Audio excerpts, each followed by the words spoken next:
1000 വർഷം യാതൊരു കേടുപാടുകളുമില്ലാതെ പ്രഖ്യാപനമാണ്. മോഡിയുടെ ഗ്യാരണ്ടി.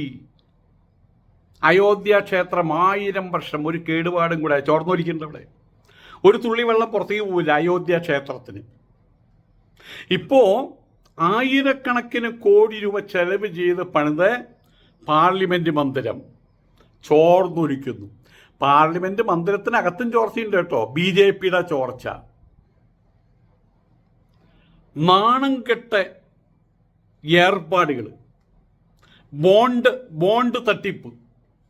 ഇവിടെ ബിൽഡിംഗ് പണിത് തട്ടിപ്പ്. അയോധ്യ പണിത് അതിൻ്റെ പേരിൽ തട്ടിപ്പ്. ഇപ്പോൾ പാർലമെൻറ്റ് മന്ദിരം പണിത് അതിൻ്റെ പേരിൽ തട്ടിപ്പ്. അതുകൊണ്ടല്ലേ ചോർന്നൊലിക്കുന്നത്. ഇതിപ്പോൾ ഞാനിവിടെ വീട് പണിതിട്ട് പാവം ഞാൻ ഇതുവരെ ചോർന്നൊലിച്ചിട്ടില്ല. കാരണം ഞാൻ നേരിട്ട് നോക്കി. എൻ്റെ വീട് പണി ഞാൻ കൈക്കൂലി വാങ്ങിക്കില്ലല്ലോ. ഏതായാലും ഇത്തരണത്തിൽ ഓർക്കേണ്ട കാര്യമുണ്ട്. കേരളത്തിലെ നിയമസഭാ മന്ദിരം ഫാന്റാസ്റ്റിക് ആണ് കേട്ടോ. സൂപ്പറാണ് കേട്ടോ. അവിടെയും ചോർന്നൊലിക്കലില്ല. BJPയിൽ ആ അറ്റം മുതൽ ഈ അറ്റം വരെ ചോർച്ചയാണ്. BJPയിലും ചോർച്ചയാണ്. ഇനി അതിൻ്റെ മൂർധന്യാവസ്ഥയിലേക്ക് എത്താൻ പോകുന്നതേ ഉള്ളൂ. നിതീഷ് കുമാറിൻ്റെ ചോർച്ച, ചന്ദ്രബാബുവിൻ്റെ നായിഡുവിൻ്റെ ചോർച്ച, അതൊക്കെ വരാൻ പോകുന്നതേ ഉള്ളൂ. കാണാൻ നമുക്ക്.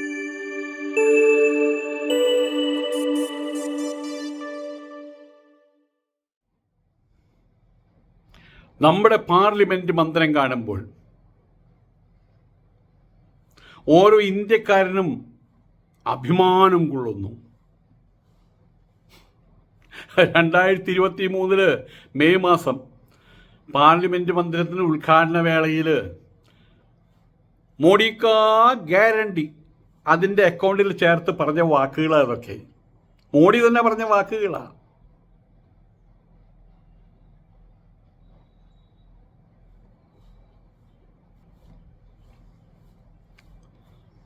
കോടികൾ ചെലവിട്ട് നിർമ്മിച്ച പുതിയ പാർലമെൻറ്റിൽ മഴ പെയ്തു കഴിഞ്ഞാൽ അത് അങ്ങനെ ഒരു നിർമ്മിതിയാണെന്ന് അറിയില്ല. മഴ പെയ്യുമ്പോൾ നമ്മളുടെ പണ്ടത്തെ നാലുകെട്ടുണ്ടായിരുന്നു. നിങ്ങൾ കണ്ടിട്ടുണ്ടാവില്ല പലരും. ഹിന്ദുക്കൾക്കാണ് ഈ നാലുകെട്ട് പ്രധാനമായിട്ടും ഉണ്ടാകുക. ആ നാലുകെട്ടിൻ്റെ നടുവിലേക്കാണ് മഴ പെയ്യുക. 8 കെട്ട്, 4 കെട്ട്, 16 കെട്ടൊക്കെ ഉണ്ടായിരുന്നു. ചുറ്റും വീടുകൾ, നടുവിൽ മഴ. അങ്ങനെയാണ്. നടിയിൽ വെളിച്ചവും മഴയൊക്കെയും വീടിൻ്റെ നടുവിലേക്ക് വരും. ഇപ്പോൾ വെളിച്ചമില്ല, മഴയില്ല, ഒന്നുമില്ല. പഞ്ചഭൂതങ്ങളായിട്ട് യാതൊരു ബന്ധമില്ലല്ലോ മനുഷ്യന്മാർക്ക്. ഏതായാലും ഇനിയിപ്പോൾ ആ രീതിയിലൊക്കെ പണിത് വെച്ചാണെന്ന് അറിയില്ല കേട്ടോ. പാർലമെൻറ്റിൽ ചോർച്ച നമുക്കിപ്പോൾ ഇത്രയേ പറയാൻ പറ്റുള്ളൂ. ഏതായാലും അത് രൂപകൽപ്പന ചെയ്ത ആളുടെ, അത് പണിത ആളുകളുടെ വിശദീകരണം തേടിയിട്ടുണ്ട് സ്പീക്കർ. ഗുജറാത്തിയാണത്. ഗുജറാത്തിയാണ് പണിതിട്ടുള്ളത്. എല്ലാ പൈസയും അങ്ങോട്ടാണല്ലോ പോക്ക്. ബിമൽ പട്ടേൽ അയാളെ വിളിച്ചു വരുത്തിയിട്ടുള്ളത്. ഗുജറാത്തിൽ നരേന്ദ്രമോദി സർക്കാരിൻ്റെ പദ്ധതികൾ ഒക്കെ ഈ പട്ടേലാണ് നടപ്പാക്കിയിട്ടുള്ളത്. ഇതും പണിത് കോടികളുടെ സ്വത്ത് കൈക്കലാക്കിയിട്ട് ഇതും പണിതത് ഈ പട്ടയ തന്നെയാണ്. ഈ പട്ട തന്നെയാണ് പട്ടേലും. 2600 കോടി ചെലവിൽ നിർമ്മിച്ച മന്ദിരം 1000 കൊല്ലം നിലനിൽക്കുമെന്ന് പറഞ്ഞു. 150 വർഷം ഇതേപോലെ നിലനിൽക്കുമെന്ന് പറഞ്ഞു. ഇതൊക്കെയായിരുന്നു അവകാശവാദങ്ങൾ.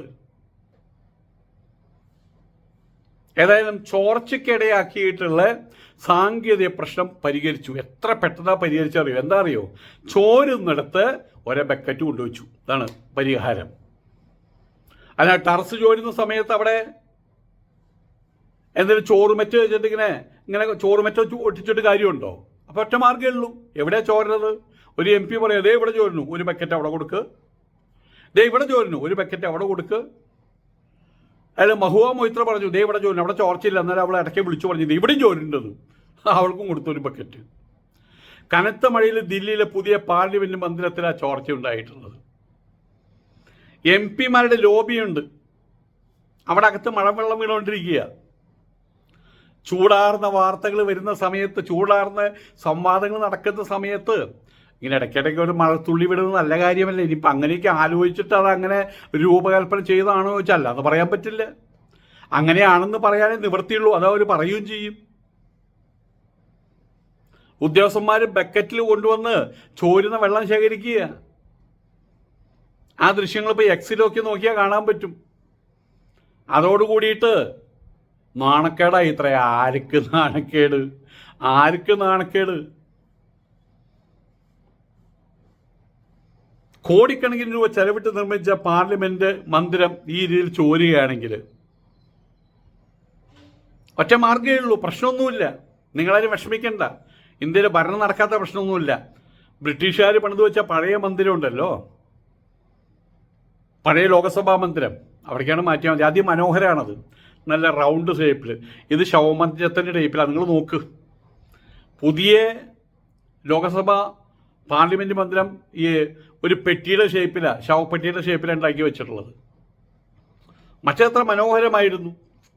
ഇപ്പോഴും പാർലമെൻറ്റ് മന്ദിരം എന്ന് പറയുമ്പോൾ ഇതാണ് നമ്മുടെ മനസ്സിൽ വരുന്നത്, മറ്റേ ശവപ്പെട്ടിയല്ല മനസ്സിൽ വരുന്നത്. ഏതായാലും അതിനും അന്വേഷണം പ്രഖ്യാപിച്ചിട്ടുണ്ട്. ഇവരോട് പറഞ്ഞിട്ടുണ്ട്, നമ്മുടെ കേരളത്തിലൊരു മന്ത്രിയുണ്ടല്ലോ, മന്ത്രിണി, ആശങ്ക വേണ്ട, ജാഗ്രത മതി. ചോരുന്നുണ്ടെങ്കിൽ ദേ ഇവിടെ ചോരെന്ന് പറഞ്ഞാൽ ഉടനെ തന്നെ ബക്കറ്റ് വരും, ആശങ്ക വേണ്ട. ഏതായാലും എല്ലാ പാർട്ടിയിലെ മെമ്പർമാരൊക്കെ ആയിട്ട് സമിതിക്ക് രൂപം നൽകിയിട്ടുണ്ട്. എന്തിനാ അറിയോ? വരുണനെതിരെ. എന്തോടോ വരണ, ഏതോടോ വരണ പാർലമെന്റിലേക്ക് വെള്ളം ചീറ്റാൻ കാരണം നിന്നോട് ആര് പറഞ്ഞിട്ടാ നിന്റെ മനസ്സിൽ തോന്നി? വരുണ ഭഗവാനെതിരെ. അല്ലാണ്ട് പാർക്കെതിരെ ഇപ്പം ചെയ്യാൻ പറ്റുക? ഇപ്പോൾ വിഷയം ലോകസഭ നിർത്തിവെച്ച് മറ്റേ ചർച്ച ചെയ്യണമെന്ന് പറഞ്ഞിരിക്കുക. അപ്പോൾ വേറെ വിഷയങ്ങളൊന്നുമില്ലല്ലോ.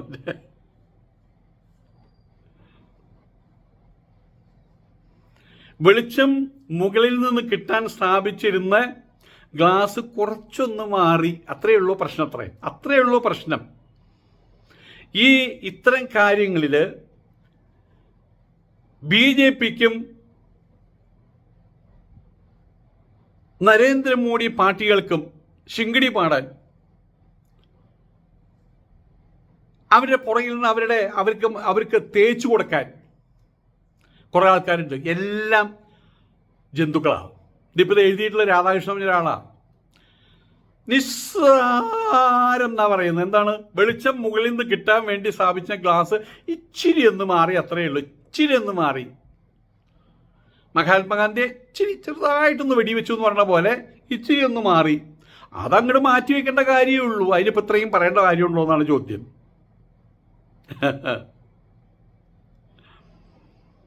അപ്പോൾ അനാവശ്യമായിട്ടുള്ള സംവാദമാണത്ര, അനാവശ്യമായിട്ടുള്ള വിവാദമാണത്ര, സംഭവമൊന്നുമല്ല. അപ്പം രാമക്ഷേത്രം ചോർന്നൊലിച്ചതോ അതിൻ്റെ മാതിരി ഗ്ലാസ് വെച്ചിട്ടുള്ളതാണോ? എന്നിട്ടും അഴിമതിയുടെ പരമ്പര, ബോണ്ട് അഴിമതി അടക്കമുള്ള പരമ്പര, അത് സംസാരിക്കാൻ നമ്മൾ ആർക്കും താല്പര്യമില്ല. ഈ കുറുവടികൾക്ക് അതിന് താല്പര്യമില്ല. കോൺഗ്രസ്സുകാർ മുഴുവൻ അഴിമതിക്കാരെന്ന് പറഞ്ഞിട്ടാണ് ഒരു വോട്ട് വാങ്ങിച്ചിട്ടുള്ളത്. പിന്നെ ഹിന്ദുത്വവാദവും പറഞ്ഞിട്ട്. ഇപ്പം അഴിമതിയുടെ ആശാന്മാർ കോൺഗ്രസ്സുകാർ അഴിമതിയിൽ ഗ്രാജുവേഷൻ എടുത്തിട്ടുള്ളൂ. ഇവർ പോസ്റ്റ് ഗ്രാജുവേഷൻ കഴിഞ്ഞ് ഇവർ മറ്റേ ഡോക്ടറേറ്റ്, ഇനി പോസ്റ്റ് ഡോക്ടറിന് പഠിച്ചുകൊണ്ടിരിക്കുക. ഇവിടെ ചോരുന്നത് യഥാർത്ഥത്തിൽ അയോധ്യ രാമക്ഷേത്രം അത് ചോരുന്നുണ്ട്. ഓക്കെ, അത് മാത്രമല്ല, അതൊക്കെയും ഇന്ത്യയുടെ മുഖ്യമന്ത്രിയായിട്ടാണ് അവരെ കൊണ്ട് അവതരിപ്പിച്ചിട്ടുള്ളത്. രണ്ടാമത് ഇന്ത്യൻ പാർലമെന്റ്, അവിടെയും ചോർച്ച. മൂന്നാമതൊരു ചോർച്ചയുണ്ട്. അത് മറ്റൊന്നുമല്ല, നിങ്ങൾക്ക് അധികാരം തന്ന ഇന്ത്യൻ ജനതയുടെ പോക്കറ്റിന്റെ ചോർച്ച. ആ പൈസ എടുത്തിട്ടല്ലേ കാണിക്കുന്നത് മുഴുവൻ. ആ പൈസ എടുത്തുകൊണ്ടാണല്ലോ ഇപ്പം എവിടെ പോകുമ്പോഴും ജെറ്റ് വിമാനം, അതും ഗവൺമെൻറ്റിൻ്റെ വക അല്ല. അതൊക്കെ പോട്ടെ, ഭരണത്തിന് വേണ്ടിയിട്ടാണെന്ന് വയ്ക്കാം. ഏതായാലും ഇങ്ങനെയുള്ള 6000 കോടിയെങ്കിലും ചെലവിട്ടിട്ട് പാർലമെൻറ്റ് മന്ദിരം പണിത് ചോരുമ്പോൾ ആ ചോർച്ച, യഥാർത്ഥത്തിൽ ചോർച്ച സംഭവിക്കുന്നത് ഇന്ത്യൻ ജനതയുടെ പോക്കറ്റിലാണ്. അവിടെ കൈയിട്ട് വാരിയിട്ടല്ലേ നിങ്ങളിതൊക്കെ ഉണ്ടാക്കുന്നത്. നിങ്ങളെപ്പോഴും കുറ്റം പറയുന്ന മുഗൾ രാജാക്കന്മാരുണ്ട്. പ്രത്യേകിച്ച് ഔറംഗസേബ് വർഗീയവാദിയായിരുന്നു, തീവ്രവാദിയായിരുന്നു ഒക്കെയും പറയുന്നുണ്ടല്ലോ. ഷാജഹാൻ അച്ഛനാ. ഷാജഹാൻ ഒരു താജ്മഹൽ പണിതു, കോടികൾ ചെലവഴിച്ചിട്ട് താജ്മഹൽ പണിതു, അന്നത്തെ കോടികൾ. അപ്പം ഇന്നത്തെ ചെന്ന് എത്ര ലക്ഷം കോടി താജ്മഹലിന് ചിലവ് വരുമെന്ന് അറിയില്ല. പേഴ്സിയിൽ നിന്ന് അവിടെ നിന്ന് കൊണ്ടെങ്കിൽ കല്ല് കൊണ്ടുവന്നുള്ളതാണ് കേട്ടിട്ടുള്ളത്. 20 വർഷം കൊണ്ട് 10-20,000 പേര് കൂടി ജോലി ചെയ്തിട്ടുണ്ടാക്കിയതാണ് അത്ര. അതും കഴിഞ്ഞിട്ട് എന്നിട്ടും ആശ തീരാഞ്ഞിട്ട് മുംതാസിൻ്റെ പേരിൽ ഒരു കറുത്ത താജ്മഹൽ നിർമ്മിക്കാൻ പോലും ഷാജഹാൻ പരിപാടി ഇട്ടു. അത്രേ ആണ് പിടിച്ച് കൂട്ടിലടച്ചത്. മരണം വരെ കൂട്ടിലടച്ചു. അച്ഛനെയാ കൂട്ടിലടച്ചു. അതും കണ്ടുകൊണ്ടിരുന്നോ? ചെറിയൊരു മുറി പോയാൽ കാണാമത്. അവിടെ കൂട്ടിലടച്ചു. പരിചാരകർ പോലും കൃത്യമായിട്ടുണ്ടായിരുന്നില്ല. യഥാർത്ഥത്തിൽ അവസാനിപ്പിച്ചു അയാളെ. ആ ഔറംഗസേബിനെ കുറിച്ച് നിങ്ങൾക്ക് എന്ത് പറയാനുണ്ട്? രാഷ്ട്രത്തിൻ്റെ മുതലെടുത്തിട്ട് ഭാര്യയുടെ പേരിലും മക്കളുടെ പേരിലും സ്വന്തം പേരിലും ഇന്ന് കാണുമ്പോൾ താജ്മഹൽ. അതിൻ്റെ പുറകിൽ ഇങ്ങനെ ചില ചരിത്രങ്ങൾ കൂടിയുണ്ട്. ഞാനിപ്പോൾ തൃശ്ശൂരിലുള്ള ശക്തൻ തമ്പുരാൻ, അതുകൂടിയും ഞങ്ങൾക്കൊക്കെ അതല്ലേ പറയാനുള്ളൂ. തൃശ്ശൂർ ജനിച്ചു വളർന്നുകൊണ്ട് ഇപ്പം തൃശ്ശൂർ എന്ന് പറയാൻ മടിയുണ്ട്. ഒരു ദുരന്തത്തെ സൃഷ്ടിച്ചതല്ലേ അവർ. ശക്തൻ തമ്പുരാൻ പാലസ് അത് പെയിൻ്റ് അടിക്കണം. അന്ന് കുമ്മായ അടിക്കണം. അപ്പം അവിടെയുള്ള കാര്യക്കാരെ വിളിച്ചു ചോദിച്ചു. കാര്യക്കാരി എന്ന് പറഞ്ഞു, ശക്തൻ തമ്പുരാനോട് പറഞ്ഞു, കൊട്ടാരം കുമ്മായ അടിച്ചിട്ട് വർഷങ്ങളായി, കുമ്മായ അടിക്കണം. അത് എടുത്ത വാക്കിന് പറഞ്ഞത് അദ്ദേഹത്തിൻ്റെ വ്യക്തിപരമായിട്ടുള്ള ഫണ്ടിൽ പൈസ ഉണ്ടെങ്കിൽ അതുകൊണ്ട് 200 രൂപയാണ് അത്ര മൊത്തം ചെലവ് വരിക. അന്നത്തെ 200 രൂപ. അദ്ദേഹത്തിൻ്റെ സ്വന്തം ഫണ്ടിൽ പൈസ ഉണ്ടെങ്കിൽ എടുത്തോളൂ, കൊട്ടാരം ഫണ്ടിൽ പൈസ ഉണ്ടെങ്കിൽ എടുത്തോളൂ, നാട്ടുകാരുടെ നികുതി പണം എടുത്ത് ഇവിടെ കുമ്മായം പൂശണ്ട, ഇതിങ്ങനെ നിന്നോട്ടെ എന്നാ പറഞ്ഞത്. അങ്ങനെ ഒരുപാട് ഭരണാധിപന്മാരുണ്ടായിട്ടുണ്ട്. നാട്ടുകാരുടെ നികുതി പണം വാങ്ങിച്ച് സ്വാർത്ഥ താല്പര്യ സംരക്ഷണത്തിന് വേണ്ടി വിനിയോഗിക്കാത്ത ഒരുപാട് ഭരണാധിപന്മാരുണ്ടായിട്ടുണ്ട്. അവരുടെ ഗ്യാരണ്ടി അതായിരുന്നു, നിങ്ങളെ ഞങ്ങൾ പറ്റിക്കില്ല. ഒരു തോർത്തുമുണ്ടും ഒരു രണ്ടാമുണ്ടും മാത്രം ഇട്ട് നടന്ന ആളാണ്. തൊപ്പി ഉണ്ടായിരുന്നില്ല, കിരീടം ഉണ്ടായിരുന്നില്ല, ചെങ്കോലുണ്ടായിരുന്നില്ല, സഞ്ചരിക്കാൻ രഥമുണ്ടായിരുന്നില്ല ശക്തൻ തമ്പുരാന്. രാജചിഹ്നമായിട്ടൊരു ഉടവാള് മാത്രമേ ഉണ്ടായിരുന്നുള്ളൂ. സ്വാർത്ഥ താല്പര്യങ്ങൾക്ക് വേണ്ടി അദ്ദേഹം ഒരു ദിവസം പോലും, ഒരു നിമിഷം പോലും, നികുതി പണത്തിൽ നിന്നൊരു ചില്ലിക്കാശ് പോലും, അതൊന്നും അദ്ദേഹത്തിന് ലക്ഷ്യമായിരുന്നില്ല. ജനകനെ കുറിച്ച് പറയുന്നുണ്ട്, സീതയുടെ അച്ഛനെ കുറിച്ച്. അദ്ദേഹം കർഷകനായിരുന്നു. നമ്മൾ സിനിമയിൽ കാണുന്ന കൊട്ടാരം ഒന്നുമില്ല. അന്ന് സിമെന്റും ഇല്ല, കമ്പിയില്ല, വാർപ്പുമില്ല, ഒന്നുമില്ല. അന്ന് കുടിലുകളാണ്. അദ്ദേഹം പറഞ്ഞൊരു കാര്യമുണ്ട്, നമുക്ക് വേണ്ടത് ഭൗതിക സമൃദ്ധിയല്ല, നമുക്ക് വേണ്ടത് സാത്വിക സമൃദ്ധിയാണ്. അതാ പറഞ്ഞത്. ഇന്ത്യയിൽ സാത്വിക സമൃദ്ധി ഉണ്ടായിരുന്നു, സാത്വികമായിട്ടുള്ള സമൃദ്ധി, അന്തസ്സിൻ്റെയും ആഭിയാത്യത്തിൻ്റെയും ആത്മീയതയുടെയും സമൃദ്ധി. ലോകം കീഴടക്കാൻ പുറപ്പെട്ട അലക്സാണ്ടർ ചക്രവർത്തിയോട് അരിസ്റ്റോട്ടിൽ പറഞ്ഞു, ഞാൻ ഭാരതത്തിലേക്കും പോകും. ശരി, അവിടെ പോയിട്ട് എന്താ കൊണ്ടുവരണം? അന്ന് ഭാരതത്തിലേ എല്ലാം ഉള്ളൂ.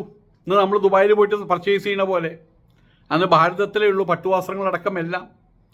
അവിടെ പോയിട്ട് എന്താ കൊണ്ടുവരണ്ടേ? ഒന്നും കൊണ്ടുവരണ്ട. നീ അവിടെ പോയിട്ട് അവിടെ കുറച്ച് ആൾക്കാരുണ്ട്. അതാര്? ആൾക്കാർ 3 തരത്തിലാണ് ഉള്ളത്.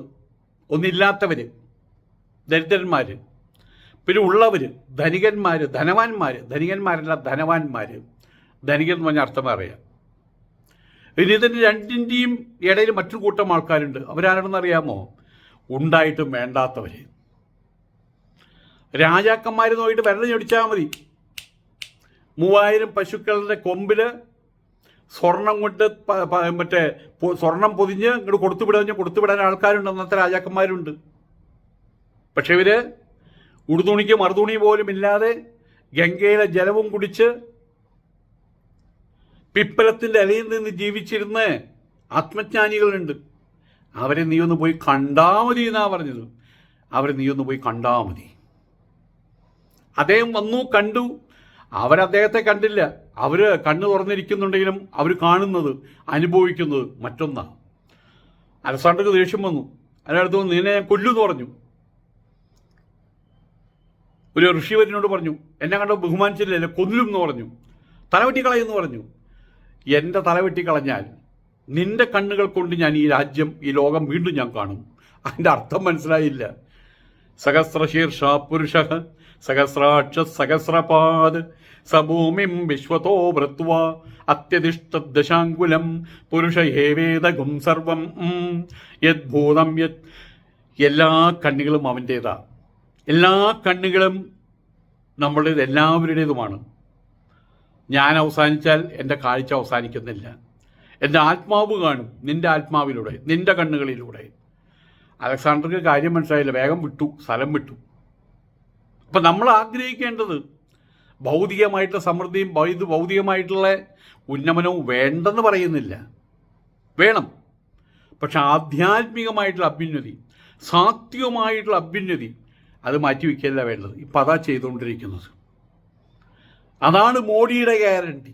അതാണ് മോഡിയുടെ ഗ്യാരണ്ടി.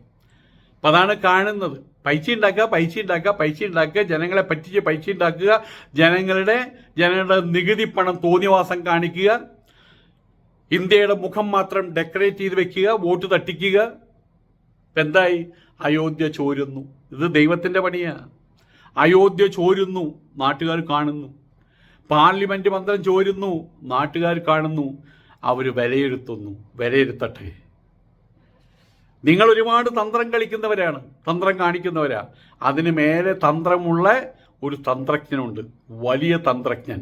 അത് എന്നാണ് നിങ്ങൾ മനസ്സിലാക്കുന്നത്, അതുവരെ നിങ്ങളും നിങ്ങളുടെ തന്ത്രവുമായിട്ട് ഭാരത ജനതയുടെ നെഞ്ചകത്ത് കയറി നിന്ന് നിങ്ങൾ തുള്ളിച്ചാടും, ചവിട്ടിപ്പൊളിക്കും. അവസാനം ചരിത്രത്തിൽ നിങ്ങളുടെ പേരുകൾ വരും.